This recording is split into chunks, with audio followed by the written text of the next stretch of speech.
नमस्कार दोस्तों, मगध क्लासेस के यूट्यूब चैनल पे आपका हार्दिक स्वागत करता हूँ। मैं प्रिंस कुमार आप तमाम विद्यार्थियों का स्वागत करता हूँ। जैसा कि हम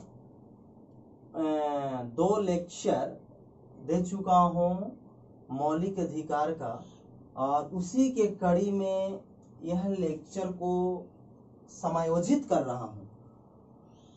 सिविल सर्विस के दृष्टिकोण से या अन्य कॉम्पिटिटिव एग्जामिनेशन के दृष्टिकोण से यह बहुत ही महत्वपूर्ण टॉपिक है। ज़्यादातर मित्रों यह भी कहा जाता है कि यह जो लेक्चर है वो व्यक्ति को जानना ही चाहिए।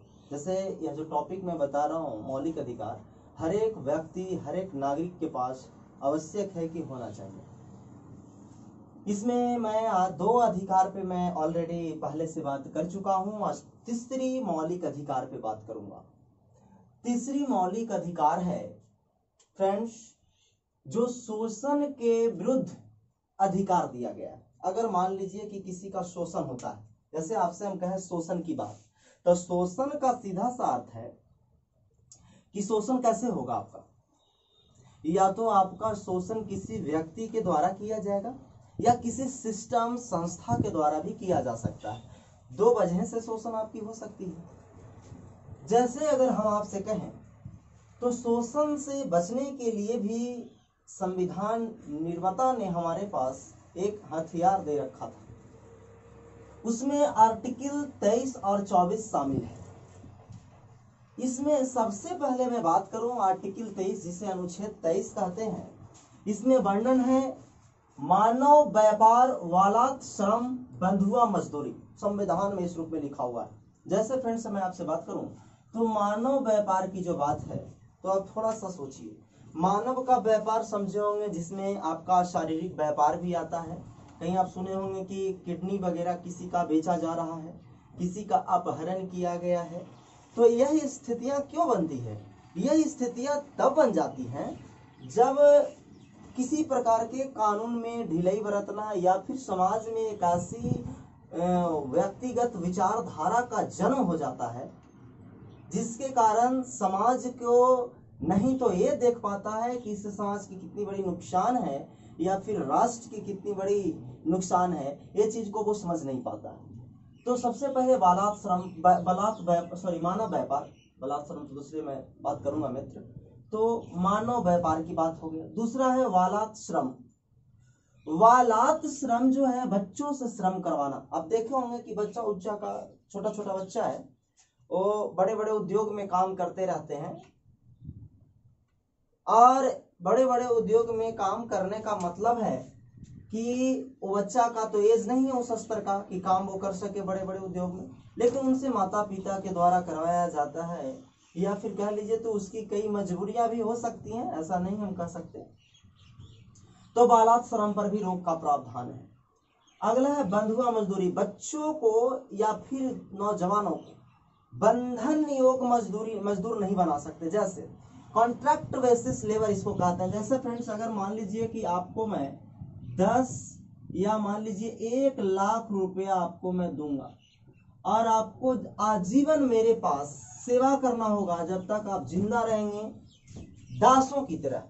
एंशिएंट हिस्ट्री में या फिर हम मेडाइवल में पढ़ेंगे फ्रेंड, कई जगह दास की चर्चा मिलेगी। तो 1 लाख रुपया में पूरे जीवन भर दासता को अपनाना है। यानी कहने का सीधा सा अर्थ है कि पूरी जीवन काल तक बंधुआ मजदूर बन करके बंधन में रहना है और मेरी सेवा करनी है, जो आपको खरीद करके ले गया। लेकिन अब ऐसा नहीं करना है। अब आपके पास अधिकार है, अगर ऐसा किसी भी सिचुएशन डेवलप होता है समाज में, तो आप जस्ट जाकर करके कोर्ट, न्यायालय को कह सकते हैं, न्यायालय में याचिका दायर कर सकते हैं कि महोदय मेरे साथ ऐसी गलतियां की जा रही हैं।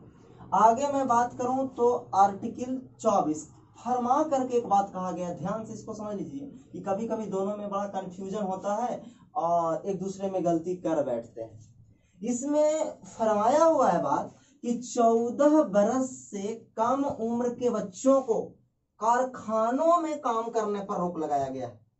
तो 14 वर्ष के जो बच्चा है या उससे कम उम्र के जो बच्चे हैं उनको जो है किसी भी कारखाने में, जो कि कह लीजिए तो कि विशेषतः दक्षिण भारत की एरिया में है, और देखें तो आप पश्चिमोत्तर गुजरात वगैरह आजकल देख ही रहे हैं कि किस तरीके से लॉकडाउन की स्थिति में मजदूरों के साथ जो है समस्याएं डेवलप हो गई है। तो आप देखें तो उसमें कई बच्चे भी आप देखे भी होंगे।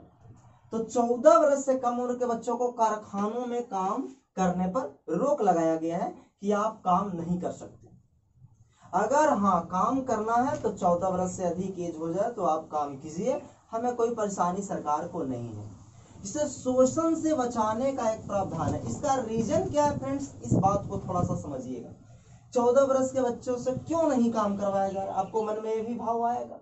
इसका मुख्य रीजन है, मुख्य जो रीजन है इसका, वो रीजन क्या है, तो सबसे बड़ा रीजन में शामिल है कि इसका नहीं तो शारीरिक विकास हो चुका है पूर्ण रूप से, और नहीं मानसिक विकास, नहीं तो वो ढंग से सोच सकता है, और नहीं ढंग से उनकी शारीरिक क्षमता भी डेवलप हुई है कि वो काम कर सके। मित्र आगे मैं बात करूं तो धार्मिक स्वतंत्रता का अधिकार जो मौलिक अधिकार का चौथे पॉइंट है, और ये धार्मिक स्वतंत्रता का अधिकार है उसका वर्णन 25 से 28 तक में किया गया है।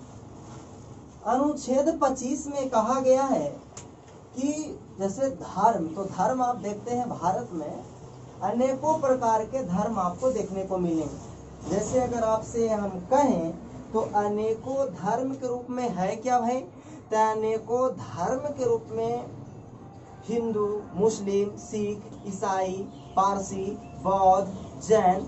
आप ये बताइए कि सभी धर्मों के बीच समावेशिता है कि नहीं। सभी धर्मों के बीच कहा जाता है, धर्म का अर्थ ही होता है धारण करने योग्य। अगर उसको धारण करने की क्षमता मनुष्य में नहीं है, इतना जटिल धर्म है, तो फिर उस धर्म का कोई महत्व नहीं है। इसीलिए धर्म जो है एक कह लीजिए तो कि समाज को जोड़ने का, समाज में जागृति लाने का, समाज में विशेषतः क्रांति लाने का एक प्रतीक होना चाहिए, न कि जटिलताओं से जकड़ा हुआ एक ऐसे सिस्टम बन जाए जो कि लोगों के कल्याण ना करके लोगों का ही अहित करना शुरू कर दे। अगर ऐसा होने लगे तो आप थोड़ा सा समझ के देखिए कि क्या ऐसे धर्म, क्या राष्ट्र के विकास, क्या समाज के विकास या कल्याण के या उत्थान के लिए क्या आवश्यक है। वो ऐसे धर्म का कोई महत्व नहीं है। तो वैसे धर्म में विश्वास ना करें या करें, उससे कोई फर्क नहीं पड़ता। करेंगे तो जहां तक कि नुकसान ही होगा फ्रेंड्स। और यही कहता है आर्टिकल 25 में कहता है कि जो व्यक्ति है वो धर्म मानने, आचरण करने और प्रचार करने का अधिकार प्राप्त करता है। जैसे अगर मान लीजिए कि आप हिंदू धर्म, हिंदू रिलीजियंस का है, तो उसको मानना है, आचरण करना है, आचरण मतलब उसको व्यवहार में लागू करना है, या उसको प्रचार करना है, देश विदेश में उसे फैलाना है, तो यह व्यक्ति का अधिकार है आर्टिकल 25 में कि ऐसा होना ही चाहिए, ऐसा होगा ही। दूसरा है आर्टिकल अनुच्छेद 26, धार्मिक प्रबंधन करना है इससे। जैसे अगर मैं आपसे कहूं तो धार्मिक प्रबंधन में क्या है मित्रों, तो धार्मिक प्रबंधन जैसे कहने का मतलब है प्रबंधन करना है, तो एक व्यक्ति की यहाँ चर्चा नहीं होगी, यहाँ एक समूह का चर्चा होगा। जैसे अगर मंदिर बनाना है, प्रबंधन मतलब मैनेजमेंट, मस्जिद बनाना है, तो आप समझ के देखिए यहाँ पर कि क्या यहाँ पर जो बातें हो रही है क्या एक व्यक्तिगत बातें हो रही है, और जब व्यक्तिगत बातें नहीं हो रही है तो इससे एक समूह का कहीं न कहीं बोध हो रहा है। इसीलिए आप कह सकते हैं कि जो धार्मिक प्रबंधन की बात है वो सामूहिक धर्म की चर्चा कर रहा है, पूरे समूह को विचारधारा को अपना रखा है। जैसे आपसे मैं कहूं तो कभी कभी क्वेश्चन इस तरीके से क्वेश्चन पूछ लिए जाते हैं कि व्यक्तिगत धार्मिक स्वतंत्रता किस आर्टिकल में है और सामूहिक धार्मिक स्वतंत्रता किस आर्टिकल में है। इस बात को ध्यान हमेशा रखिएगा क्योंकि प्रीलिम्स में सिविल सर्विस में थोड़ी सी घुमावदार प्रश्न तो पूछते ही है फ्रेंड्स, ताकि बच्चे की मन में एक या अभ्यर्थी के मन में, परीक्षार्थी के मन में एक ऐसा भाव बन जाए कि लगे कि प्रश्न में जटिलता है। इस तरीके से प्रश्नों में बुनावट वो देते हैं। लेकिन मैं आपसे एक बात और दोहराना चाहूंगा, आर्टिकल नंबर 27 के अंतर्गत कि धार्मिक कार्यों को संपोषित करने का अधिकार। जैसे अगर मान लीजिए कि कोई भी धार्मिक कार्य आपको करना है, तो आप इतना बात को तो एकदम ध्यान रखिए कि बढ़ावा देना है तो उसे आप संपोषित कर सकते हैं, यानी विकास कर सकते हैं। या वैसा नहीं कि आप मंदिर बनाना चाहते हैं, उसके लिए कुछ पैसा देना चाहते हैं तो नहीं दे सकते, दे सकते हैं, ऐसी कोई बातें तो है नहीं, तो आप उसे पोषित कर सकते हैं। जैसे आप बायोलॉजिकल रूप से बायोलॉजी में पढ़ेंगे कि पोषण जब कोई किसी भी सजीव को दिया जाता है तो उसका शारीरिक और मानसिक डेवलपमेंट होती है। तो उसी तरीके से धार्मिक कार्यों को संपोषित करने का जो अधिकार है वो आर्टिकल 27 के अंतर्गत दिया गया है। मित्रों, इतना ही नहीं, आर्टिकल 28 के तहत जो है वो कहा गया है धार्मिक शिक्षा उपासना में स्वतंत्रता प्राप्त है। अगर मान लीजिए कि किसी भी रिलीजियंस के लोग हैं, आप उससे संबंधित शिक्षा लेना चाहते हैं तो आप लीजिए फ्रेंड्स, कोई दिक्कत नहीं, लीजिए। उसकी उपासना भी कर सकते हैं। धर्म की उपासना मतलब होता है जैसे आप फास्टिंग वगैरह पर बैठते हैं तो आपकी स्वास्थ्य ठीक नहीं है और आपसे कहा जा रहा है कि आपको ये करना ही होगा। नहीं मित्र, ऐसा आपसे नहीं कहा जा सकता, और ऐसा कहा जा रहा है तो मौलिक अधिकार के खिलाफ है, जो कि नहीं कहा जाना चाहिए। और यही चीज कह रहा है आर्टिकल नंबर 28, कह रहा है साफ साफ धार्मिक शिक्षा उपासना में स्वतंत्रता प्राप्त होनी चाहिए। जबरन आपसे कोई उपासना करवाना चाहे, फास्टिंग करवाना चाहे तो आप नहीं कर सकते, क्योंकि आपको अधिकार इस रूप में दिया गया है। आगे मैं चर्चा करूं तो पश्चिमी मौलिक अधिकार के रूप में, तो वो मौलिक अधिकार है फ्रेंड्स संस्कृति एवं शैक्षणिक संबंधित अधिकार। तो संस्कृति और शैक्षणिक जो संबंधित अधिकार हैं वो अधिकार 2 अनुच्छेद के तहत शामिल किया गया है। वो अनुच्छेद है 29 और 30। अब ध्यान से समझिए फ्रेंड्स कि 29 और 30 जो कहा गया है, इसमें थोड़ी सी गंभीरता समझिएगा कि संस्कृति और शैक्षणिक दोनों में अंतर क्या है। आप कभी कभी सुनते होंगे, मैं आपको समझा दूं फ्रेंड्स, कभी कभी आप सुनते होंगे, आपको मैं समझाना चाह रहा हूं कि अब मेरा संस्कृति का पतन हो रहा है। मैं 2 बातें, एक तो होती है सभ्यता और एक होती है संस्कृति। 2 बातें को हमेशा ध्यान रखिएगा। सभ्यता जो ठोस रूप में है, संस्कृति जो बदलता रहता है, उसमें मॉडिफिकेशन हो रहा है। जैसे सभ्यता, जैसे खाना तो वो सभ्यता है, लेकिन जो खाने का स्टाइल है, पहले हम लोग हाथ से ही खाते थे, आदि मानव थे तो किस रूप में भी खा लेते थे, थोड़ा सा बिना हाथ धोए भी चलता था, है ना, इस तरीके की थी। लेकिन आज की जो स्थितियां बनी हुई है, आप समझ लीजिए किस तरीके से डिजाइनिंग वाले चम्मच स्पून आया, उसके बाद देख रहे हैं कि किस किस तरीके की सिस्टम आ रही है। तो आप समझ सकते हैं कि सभ्यता तो नहीं बदला, लेकिन संस्कृति में तो परिवर्तन धीरे धीरे देखने को मिल रहा है। कपड़ा सभ्यता है, लेकिन पहनने का जो स्टाइल है वही संस्कृति है। आप देख रहे हैं कि कितना पहले कपड़ा में लॉन्ग कट स्थितियां थी, आज शॉर्टकट से ऑटो कट की जो स्थितियां उत्पन्न हो गई है, जो देख करके आपको सड़कों पर नजर आएंगी, जो नजारा के रूप में शामिल भी होगा। आप समझ सकते हैं फ्रेंड्स कि इसी रूप में संस्कृति जो है और शैक्षणिक जो संस्थाएं हैं, जैसे जो शिक्षा देते हैं, धार्मिक शिक्षा भी दे रहे होंगे, तो वो सब जो संस्था है उसको भी संरक्षण देना है। आर्टिकल 29 में वर्णन किया गया है कि अल्पसंख्यकों के हितों की संरक्षण की बात कही गई है।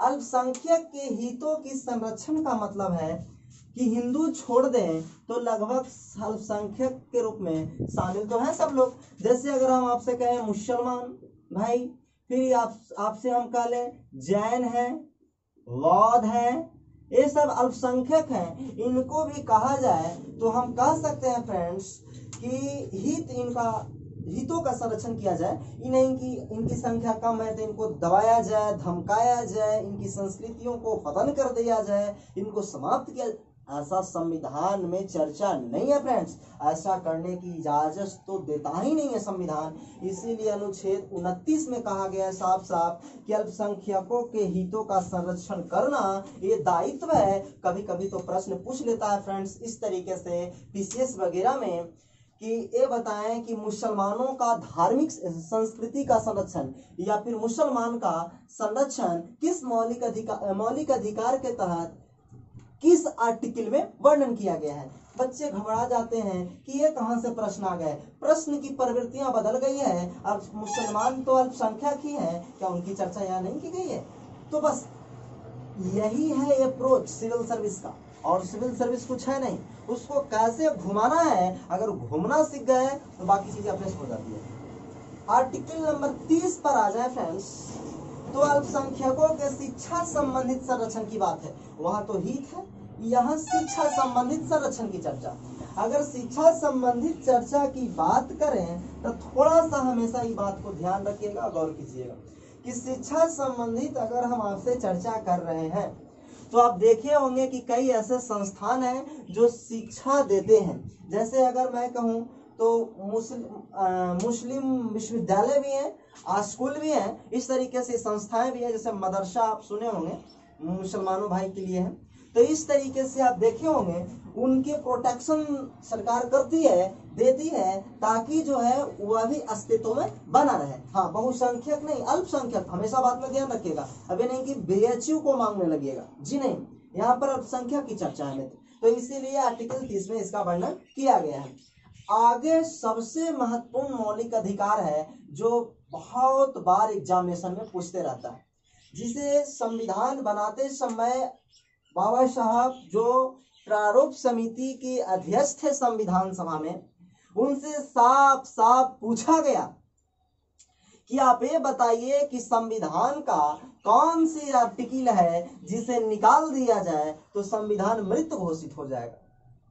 बाबा साहब अम्बेडकर ने आर्टिकल 32 यानी 32 की ओर इशारा करते हुए बताया कि अगर 32 को निकाल दीजिएगा तो संविधान मृत हो जाएगा। इसीलिए संविधान उपचार का अधिकार इसमें वर्णन है। कहने का सीधा सीधा है फ्रेंड्स कि संविधान उपचार का वर्णन कहने का मतलब होता है कि संविधान में किसी प्रकार के, जैसे मान लीजिए कि संविधान है और संविधान में किसी प्रकार की चर्चा हो या फिर मौलिक अधिकार का आपका हनन हो, तो आप आर्टिकल नंबर 32 के तहत आप कहां जा सकते हैं। तो आप नाम सुने होंगे जुडिशियल न्यायालय को, जिसमें सबसे उच्चतम स्तर पर है सुप्रीम कोर्ट, जिसे सर्वोच्च न्यायालय कहा जाता है। आर्टिकल 32 के तहत आप सुप्रीम कोर्ट में जाकर के रिट दायर कर सकते हैं, जिसे आप आदेश कहते हैं। रिट दायर कर सकते हैं और यह रिट की सहायता से ही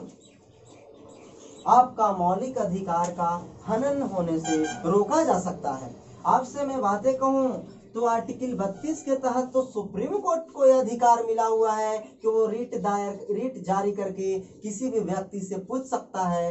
लेकिन हाई कोर्ट, जिसे आप प्रत्येक राज्य के राजधानी में स्थित देखते हैं, जिसे आप उच्च न्यायालय कहते हैं, वो आर्टिकल 226 के तहत यानी अनुच्छेद 226 के तहत रिट जारी करके यह भी अपना जो है कह लीजिए तो कि जनता से पूछ सकती है या फिर अपना अधिकार बता सकती है।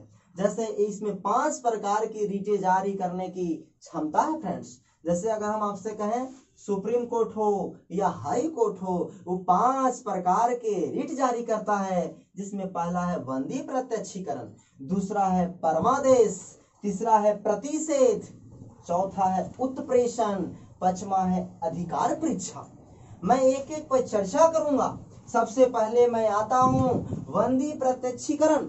आप सुने होंगे कि किसी भी व्यक्ति को अगर गिरफ्तार किया जाता है, यदि कोई भी व्यक्ति अगर उन्हें गिरफ्तार कर लिया जाए तो 24 घंटे के अंदर थाने के थानेदार या जो भी पुलिस सिस्टम ने जो गिरफ्तार किया है वो नजदीकी मजिस्ट्रेट के सामने पेश करने के, अगर पेश नहीं करता है तो पेश करने की इजाजत देता है कि आपने पेश क्यों नहीं किया। जवाब दीजिए। तो 24 घंटे के अंदर आपको यहाँ पेश करना होगा न्यायालय में। यह आर्टिकल नंबर 32 के तहत सुप्रीम कोर्ट और आर्टिकल नंबर 226 के तहत हाई कोर्ट पूछ सकता है कि बंदी बनाया गया व्यक्ति को आपने प्रत्यक्ष क्यों नहीं किया 24 घंटे के अंदर न्यायालय में, मजिस्ट्रेट के सामने नहीं किया तो जवाब दो। पुलिस जवाब देगी तब तो ठीक है, नहीं देगी तो पुलिस पर भी कार्रवाई की जाएगी। मित्रों, यह मौलिक अधिकार का बहुत बड़ा एक फेनोमेना है। परमादेश, परमादेश का ही अर्थ होता है आदेश। जैसे आप नाम सुने होंगे फ्रेंड्स कि अगर मान लीजिए कि हाई कोर्ट है, अगर मान लीजिए कि वो आदेश जारी करता है कि ऐसा करना चाहिए, अगर सरकारी अधिकारीगण उस आदेश का फॉलो नहीं करते हैं तो आपको नहीं लगता कि उस पर भी कार्रवाई की जा सकती है? तो परमादेश का मतलब होता है कि सरकारी आदेश का पालन करें, यानी कि सुप्रीम कोर्ट या हाई कोर्ट द्वारा दिए गए आदेश को एग्जीक्यूटिव बॉडी है, लेजिस्लेचर बॉडी है, उसको पालन करना बहुत जरूरी है। अगर वो पालन नहीं करता है तो उसे न्यायालय में आके जवाब देना होगा कि आपने इस आदेश का पालन क्यों नहीं किया माननीय न्यायालय का। तो यही बातें हैं मित्र। अगला है प्रतिषेध। प्रतिषेध का मतलब होता है कि अगर मान लीजिए कि जो कोर्ट होते हैं वो कोर्ट में आपसे दो बातें मैं कहना चाहूँ। सबसे ऊपर में होते हैं सुप्रीम कोर्ट, उससे नीचे आइएगा तो राज्य में होते हैं हाई कोर्ट और जिला में होते हैं डिस्ट्रिक्ट कोर्ट। मित्र, अगर मान लीजिए कि सुप्रीम कोर्ट अगर कोई आदेश देता है तो हाई कोर्ट पर तो लागू होता है, डिस्ट्रिक्ट कोर्ट पर भी तो लागू होता है, लेकिन अगर ये बताइए कि डिस्ट्रिक्ट कोर्ट आदेश देता है तो क्या ये दोनों पे लागू हो सकता है? नहीं। यानी कहने का सीधा सीधा अर्थ है कि अगर मान लीजिए कि अगर डिस्ट्रिक्ट कोर्ट कोई कह लीजिए तो कि फैसला दिया है या फिर हाई कोर्ट फैसला दिया, तो बताइए रद्द कर सकता है सुप्रीम कोर्ट की नहीं रद्द कर सकता है? तो सुप्रीम कोर्ट उस फैसले को रोक देगा या फिर कह लीजिए कि रद्द कर देगा, तो उसको हम कहेंगे प्रतिषेध, यानी उस कार्य को निषेध कर देना। अगला हम कहते हैं उत्प्रेषण। फ्रेंड्स, कहा जाता है कि अगर मान लीजिए कभी कभी ऐसा भी सिचुएशन क्रिएट होता है कि अगर कुछ वैसे मामला होते हैं जो डिस्ट्रिक्ट कोर्ट के लेवल पर नहीं भी सुना जा सकता है, लेकिन रिट दायर हुआ है डिस्ट्रिक्ट कोर्ट में या फिर हाई कोर्ट में, वो मामला नहीं सुना जा सकता, उसके अधिकार क्षेत्र में वो नहीं आता, या बहुत ही देश हित और संवेदनशील मुद्दे हैं, तो इसीलिए अगर क्या कर रहे हैं हाई कोर्ट और डिस्ट्रिक्ट कोर्ट से जो मामले हैं वो सुप्रीम कोर्ट मंगा लेता है और मंगा के उस पर फैसला सुनाता है अपनी ओर से, तो इसी को हम कहते हैं उत्प्रेषण। और लास्ट अगर फ्रेंड्स जिसे आप कहते हैं अधिकार परीक्षा, ये कहता है कि यदि आप नौकरी करते हैं, जैसे कि एग्जाम्पल से ही मैं आपको समझा दूं, और नौकरी करते हैं और गलत तरीके से आप नौकरी पे बैठ गए हैं, बिना एग्जामिनेशन दिए हुए आप मान लीजिए कि उस सिस्टम में चल गए हैं, या कुछ वैसा आपने गलती की है जो कि नहीं करना चाहिए था, तो यह रिट जारी करके आपसे पूछेगा कि बताइए जो व्यक्ति वो सार्वजनिक पद पे बैठा हुआ है वो किस हैसियत से बैठा हुआ है। अगर जवाब देने में अगर आप असफल हो जाते हैं तो आपकी नौकरी जाएगी। इसीलिए फ्रेंड्स ये अधिकार परीक्षा है, आपको जवाब देना होगा। सुप्रीम कोर्ट या हाई कोर्ट आपसे पूछती है तो फ्रेंड्स मैं इस टॉपिक पर चर्चा जो है मुख्य रूप से इतना ही करना चाहूँगा, और इसको ध्यान पूर्वक 1 या 2 बार देखें ताकि इस टॉपिक दिमाग में रच बस जाए, और रच बस जाने के बाद इससे संबंधित क्वेश्चन प्रैक्टिस करें, तब जाके आपके माइंड में बहुत बार एक कह लीजिए तो एक कंसर्न बन जाएगा और बार बार रिपीटेशन होगा, ताकि जो है कि आप इसको बनाने में सक्षम हो। मित्र, मैं आपसे एक बात और करना चाहूँगा कि जो सृष्टि सिविल सर्विस का जो चैनल है उसे थोड़ा सा लाइक, शेयर और सब्सक्राइब करें, ताकि जो है मुझे भी चैनल पे काम करने में अच्छा मौका मिले, और आप लोग के लिए ही तो काम कर रहा हूँ मित्र। तो बहुत बहुत धन्यवाद। इसी के साथ नमस्कार फ्रेंड्स।